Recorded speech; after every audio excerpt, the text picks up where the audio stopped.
with me, Anita Anand. And me, William Dalrymple. Now, we're starting a new series for you. And actually, it's got a great title. It was a working title, but I think we should just slap it on the whole thing. Victorian Narcos. Has that got your attention yet? I like it. It's a good one, isn't it? But this is a story that really has enormous geopolitical ramifications even to this day. So it involves things that get you high, frankly. Opium, yes, and if you are of a more staid lifestyle like me, cups of tea. But these things are entwined inextricably in one of the most dramatic periods in history. It's a very, very odd story. It's the story of how the British went to war for the right to sell drugs. I mean, it's so the reverse of everything that you expect, and obviously everything that's going on today. The war on drugs today is trying to stop drug cartels from selling drugs into the West. That's right. It largely frowns on the drugs. Yes, you're right. It does. Well, this one is cheerleading it. Literally, the British fought two mid-19th century wars for the right to sell drugs to China. And they got on their high horse and they made speeches in Parliament about how the Chinese had no right to stop them selling drugs. It's a very, very odd story. But the more you investigate it, the weirder and the deeper it goes. Yeah, I mean, so weird and so deep. And also, first, I mean, tea. Let's just for 1 second, just consider tea. Tea, the importance of tea. So there's a fantastic quote. I'm going to read you from Thomas de Quincey. You've got very excited about this quote. I am, because it melds everything together. So Thomas de Quincey famously wrote Confessions of an English Opium Eater. You all knew that. You didn't need me to tell you, but this is a quote from that. Tea, though ridiculed by those who are naturally coarse in their nervous sensibilities, will always be the favourite beverage of the intellectual. So we're also going to chart this sort of love affair that Britain has with tea and why it gives it such enormous economic geopolitical power. This goes to the very heart of why the world looks a little bit like it does today. So for China to have this imposed on them, to have, the British saying, how dare you stop us from selling you opium? Who the hell do you think you are? Led to what the Chinese call the century of humiliation.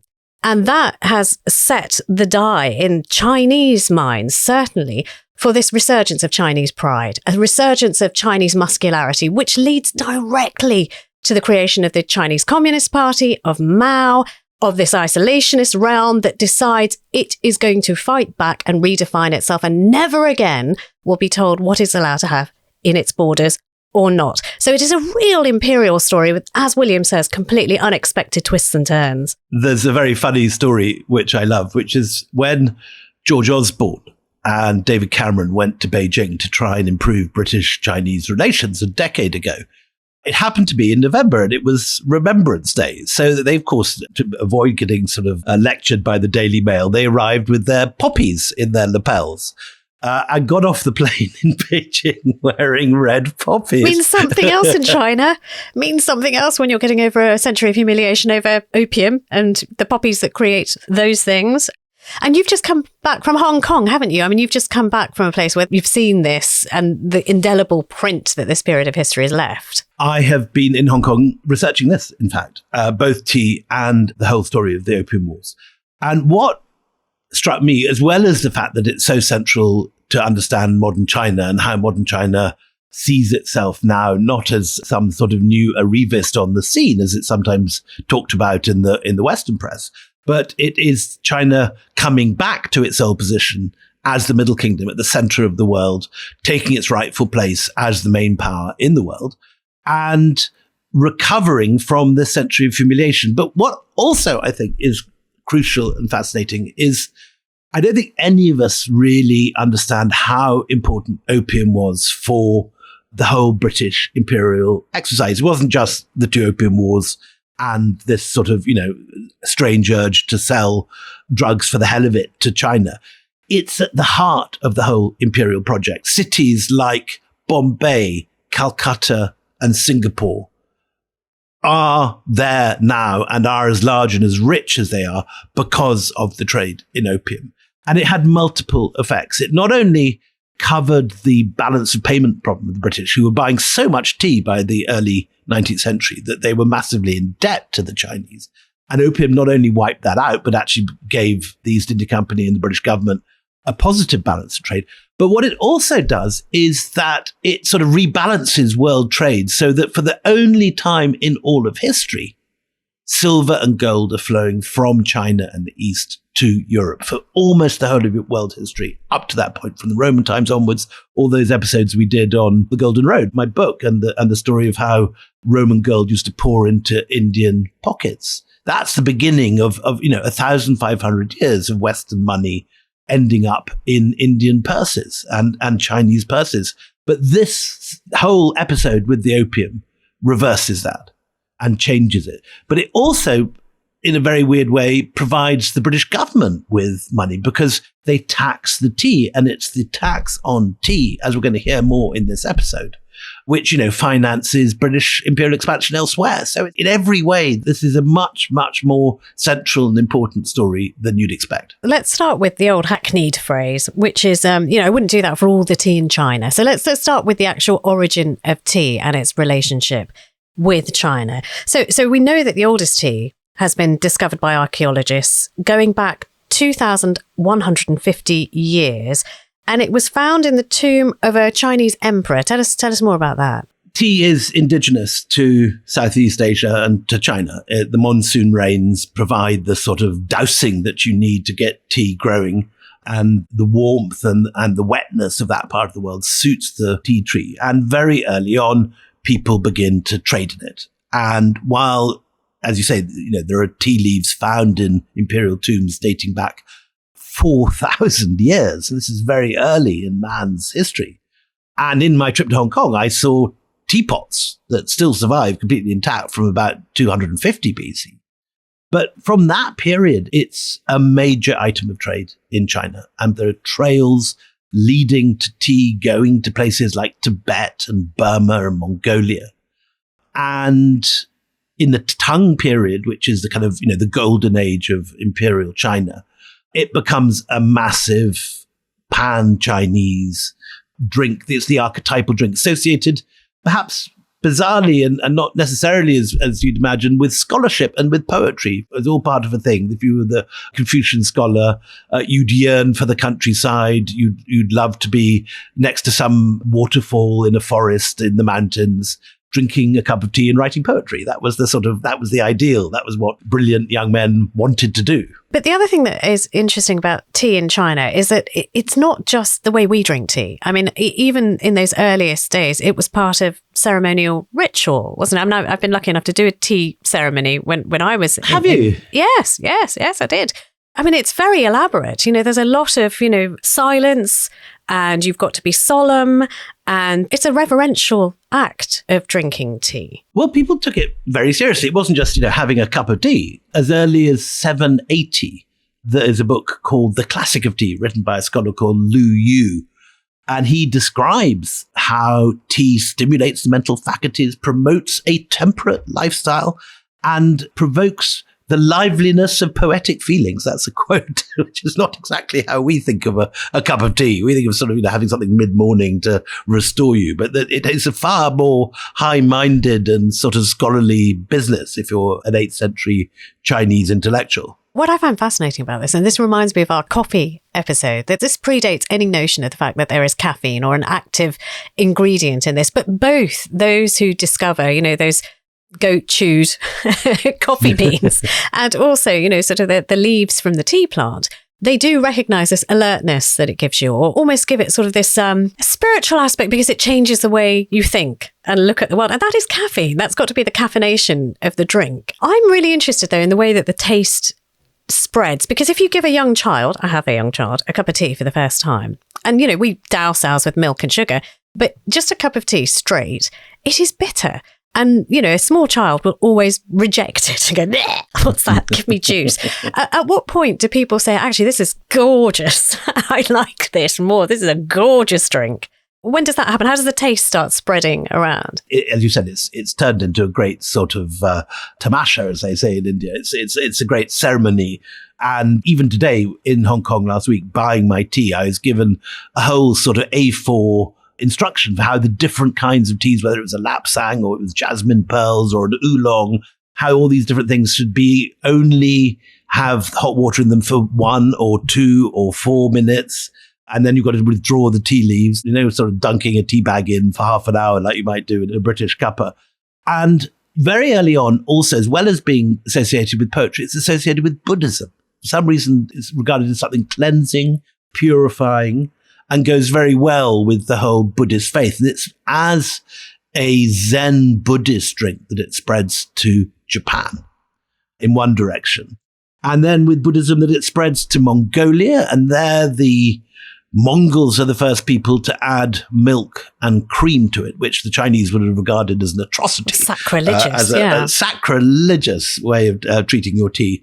And then by the 10th or 11th century, it reaches Persia, where it's the Persians who add sugar for the first time in a sort of crystalline form. As with many things that we talk about on this series, there be Jesuits. I have read that it is the same conduit, this sort of spread of tea through the missionaries. You just mentioned Japan, and there were Jesuit missionaries in Japan. And are they the ones who take this discovery and then move it around the world where people start adding their own taste enhancers to it? Exactly that. There's this character, Matteo Ricci, who is a famous Jesuit missionary in Japan. And he is the first European to write about watching a tea ceremony. He meets a tea master called Sen Rekyu, who's a kind of Zen Buddhist tea drinker. And it's all part of his ritual. So Matteo Ricci records this as a Jesuit recording something spiritual. But very soon, his more commercially minded compatriots realize that this is something that can be traded.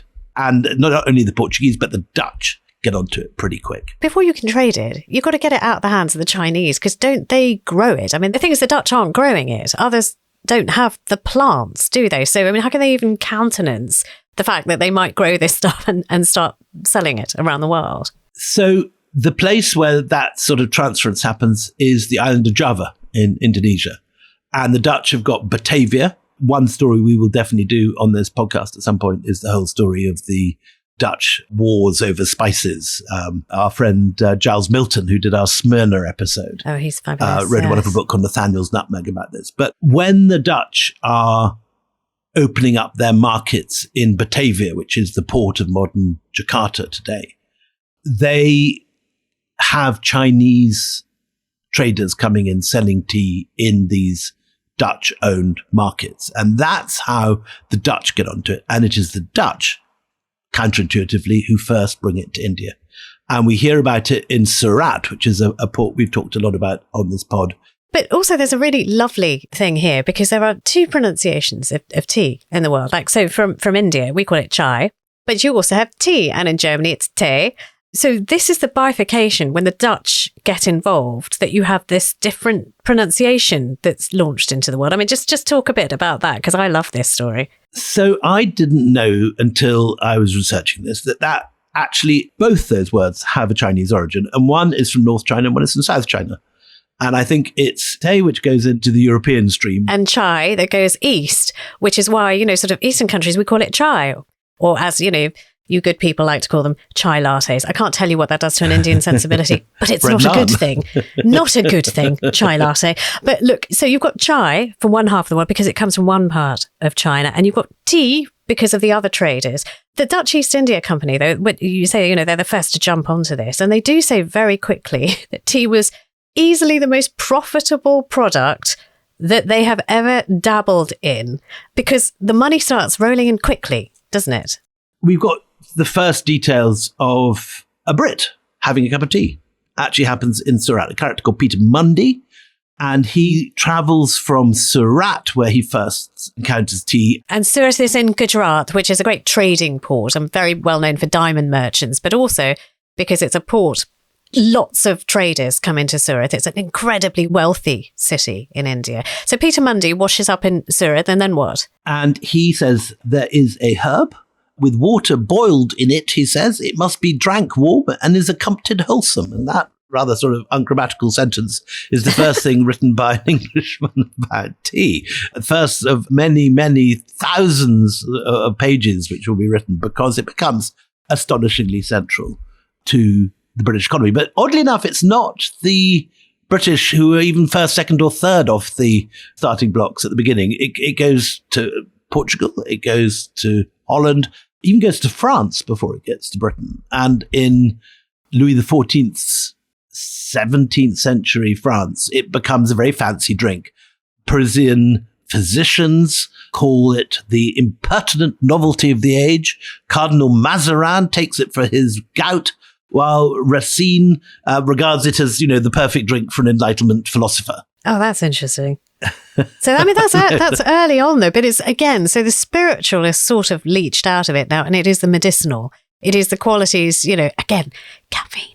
They don't know it's caffeine, but it's caffeine. It makes you suddenly perk up. And that must be what they're talking about. I mean, I don't think it does anything for gout at all, but, it makes you feel perky. So people thought it was some kind of elixir of some sort. But it's something, incredibly exotic. And just like coffee had been regarded as an aphrodisiac because I think they knew that the Turks had it, so therefore it must be something sort of sexy and to do with harems.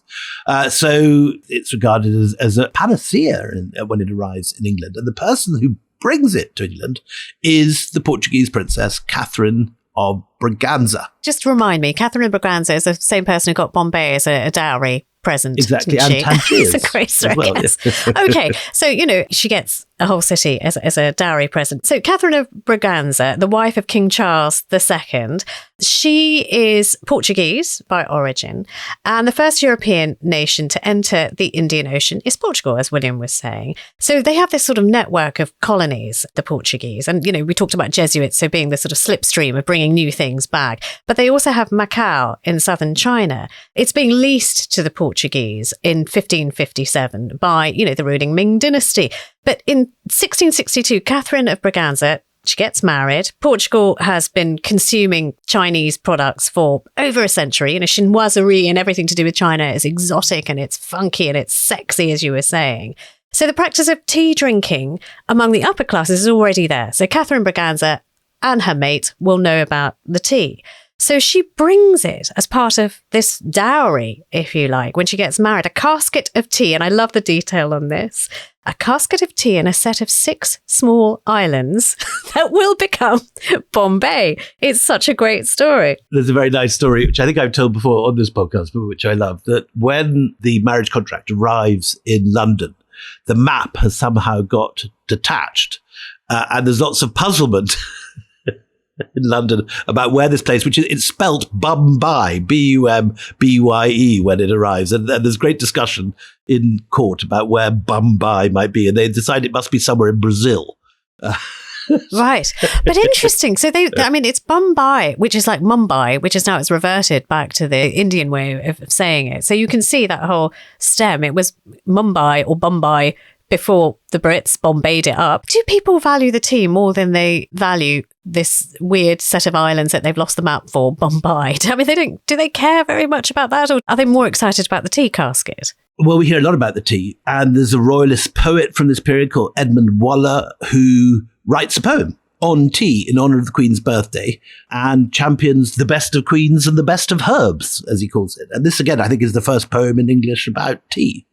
And it is more kind of Stuart wives, another one, Mary of Modena, who brings it to Holyrood Palace in Edinburgh in 1680. So the Stuarts are big early movers of tea leaves up there. They were. But that fits, doesn't it? That tracks. If you've got a relationship with the Catholic world and the Catholics are drinking, it must be great. Let's take a break now. And after the break, we'll talk about the migration of this tea. So, it's in Scotland. Catherine of Braganza has brought it here. It's already big among the Stuarts, but how does it filter down to the rest of the British Isles? Join us then. So welcome back to our Empire episode on tea. And this is the first episode of our story of how opium came to be at the heart of the British Empire. And as we explained in the first half, it has this weird link to the tea trade. And we were discussing just before the break how tea gets to England and how, first of all, it's Catherine of Braganza, but then the East India Company gets on the act pretty quickly. And there's a retired or returned East India Company sailor called John Ovington, who takes it upon himself to become a sort of propagandist for tea. And he writes this long tract about how wonderful tea is. A lot of the ideas come clearly from China, because it talks about how it's purifying, how it's healing, and how it encourages temperance, which is a great feature in the history of tea, because people compare it to alcohol. Remember, this is a period where the Brits are constantly getting drunk, when the Brits in India in particular are drinking alcohol because it doesn't have amoeba in it in the way that water does. And so Ovington says, if the drinking of tea were universal here as it is in Eastern countries, we should quickly find that men might be more cheerful with sobriety and witty, as opposed to loutish and badly behaved. And so you then get the building of Vauxhall Gardens, which becomes this very fashionable walking spot, specifically laid out as a sort of place full of nature, a garden with trees and flowers, where you can take tea in this sort of semi-rural setting. And Vauxhall Gardens becomes the first big sort of tea garden of the British Isles. But at this point where tea is all the rage, and again, the trajectory is the same as coffee, because it is a social thing. You have it with friends, you have witty repartee. It gets that whole, panache that went with coffee in the coffee houses as well.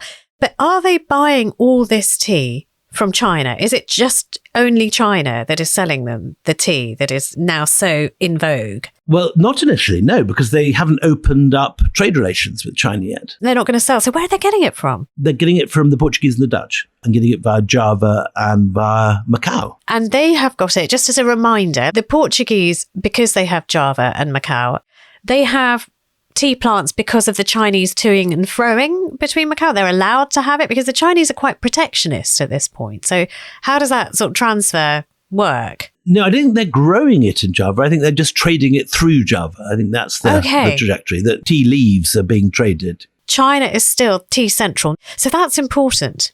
That's important. When it comes to the imperial story, it is why other countries are slightly, even now, wobbling, because they may be getting it through Java, which means they're paying twice. They're paying a broker, and they're also paying whoever the broker is paying. So there's a great uplift.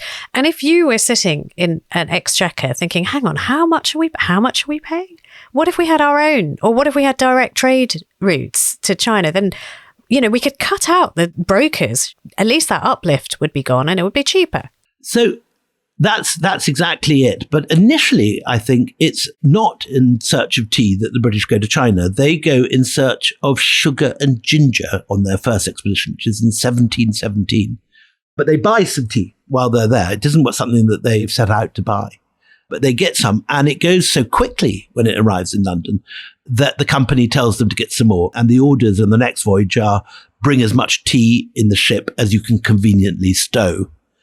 And by 1725, which is only 8 years later, the company is importing 250,000 pounds of tea into England from Canton alone every single year. And by that stage, it already displaces silk as the primary object of trade with China, or porcelain, which is the other thing the 18th century British are keen to get their hands on. And it's an extraordinary story how quickly this exotic foreign drink, which had not been known in Britain at all a century earlier, grows at this astronomical figure, growing by nearly 10,000% in the course of this century, so that by 1805, the company will be shipping 24 million pounds of tea to Britain. It becomes Britain's national beverage, and as someone in government describes it, practically a necessary of life. It does that in a matter of 50 years. So by the 18th century, we've got a country that is desperate for a cup of tea, jonesing for a cup of tea. We've got a company that is clearing the underdecks to bring the tea over. Where's money being made here? Like, who's making money and how is it being made here? So initially, it is the company that's making all the money. And they're making so much money that, if you go to one of those lovely National Trust houses that looks like Colin Firth has just been steaming through the lake in a pair of breeches, the chances are that it's made from the British and China trade. So I'm struggling to listen to you now. You've given me that image. But okay, carry on. Just fight through it, William. Fight through it. Go on. You know where I'm heading with it. I definitely do. But yes, carry on. So the British government then begin to realise that this is something that they can make money out of. And they slap taxes on the import of tea. And the taxes go up from, I think, 15% to 75% to 125%. And by the mid-18th century, it's the main source of revenue for the British government. So there's this very nice little phrase by the historian Erica Rappaport, who's written a wonderful book on the history of tea. And she said, during the 18th century, tea paid for war, but war also paid for tea. It's financing the government.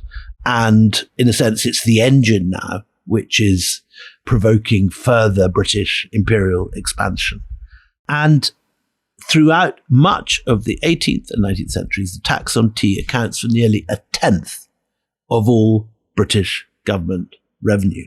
So, all the expenses of Britain at the time when it's most powerful and expanding most vigorously overseas, all over India and so on, it's the tea trade which is underpinning this. It's also making a lot of money for those who are involved in merchant shipping, because that such is the demand that if you're able to charge whatever you like for shipping the stuff over, I mean the taxes are on one side, but if you're making money on this voracious appetite for a product, then you're able to sort of bolster your own armada of merchant ships as well. So you sort of see a growth in that area as well of Britain and British shipping becoming much more powerful at this time. And there comes a darker side to this too, because the British like to have their tea with sugar, like you said your sons do. And therefore, as the demand for tea grows, the demand for sugar grows. Where does the sugar come from? It comes from the West Indies, from slave plantations.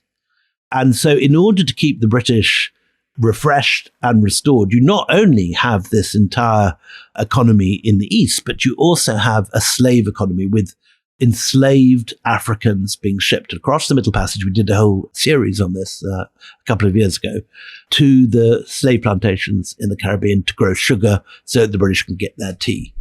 But meanwhile, in the East, just to leave the Caribbean out of it for a second, there is another problem, which is that the amount of money that the British are paying into Chinese pockets is causing a massive balance of payments problem.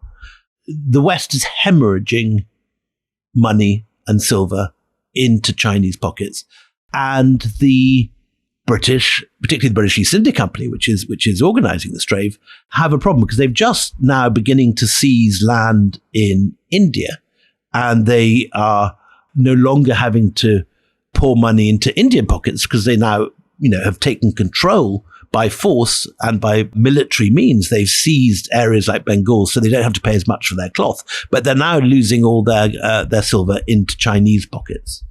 And the East India Company outlay on Chinese tea grows towards the end of the 18th century to as much as £9 million a year they're paying into the Chinese treasury.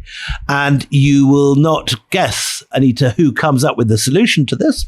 Go on, surprise me. Shock me. Surprise you. It's our old friend, Alexander Dalrymple. Do you remember him from, we did the episode on the Endeavour? Really? Is it really?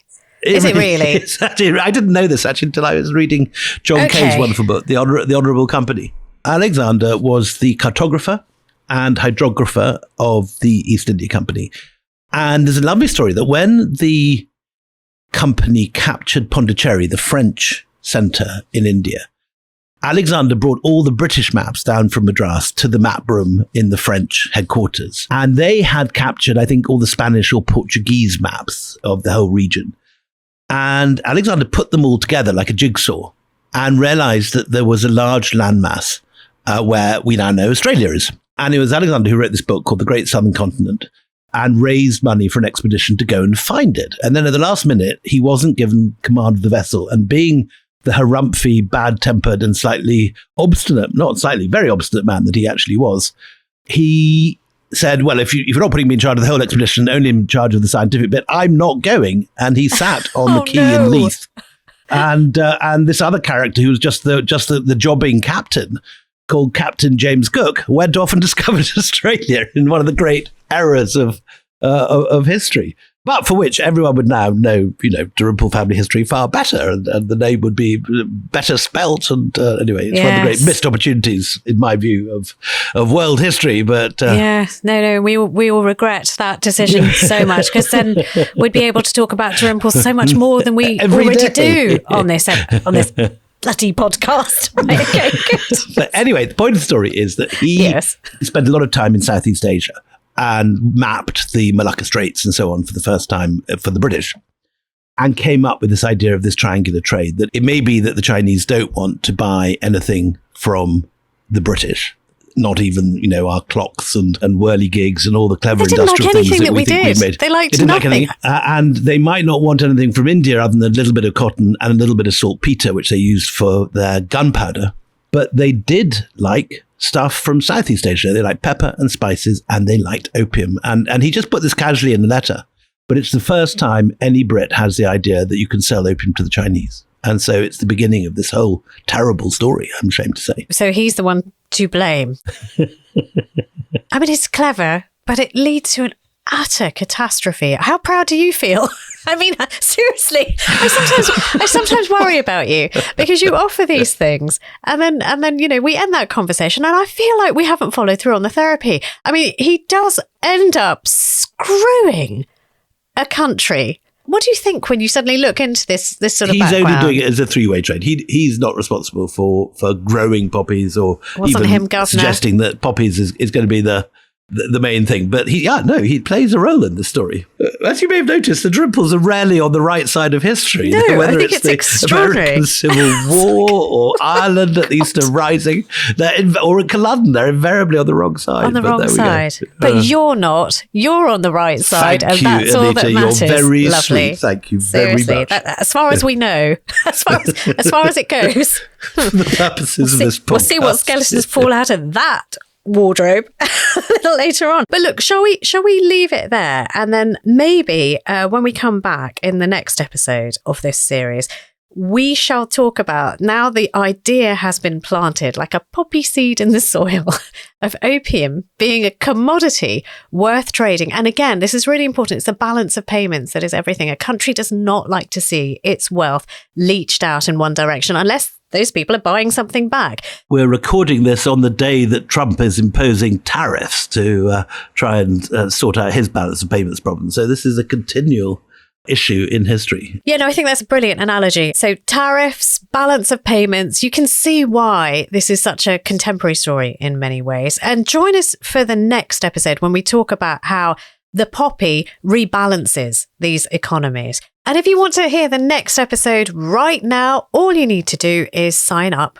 to empirepoduk.com, empirepoduk.com. Just become a member of the club and you get early releases of these things. So if you really are one of those people who cannot wait, and I know what it's like, do that and you'll have early access. But till the next time we meet, it's goodbye from me, Anita, Anand.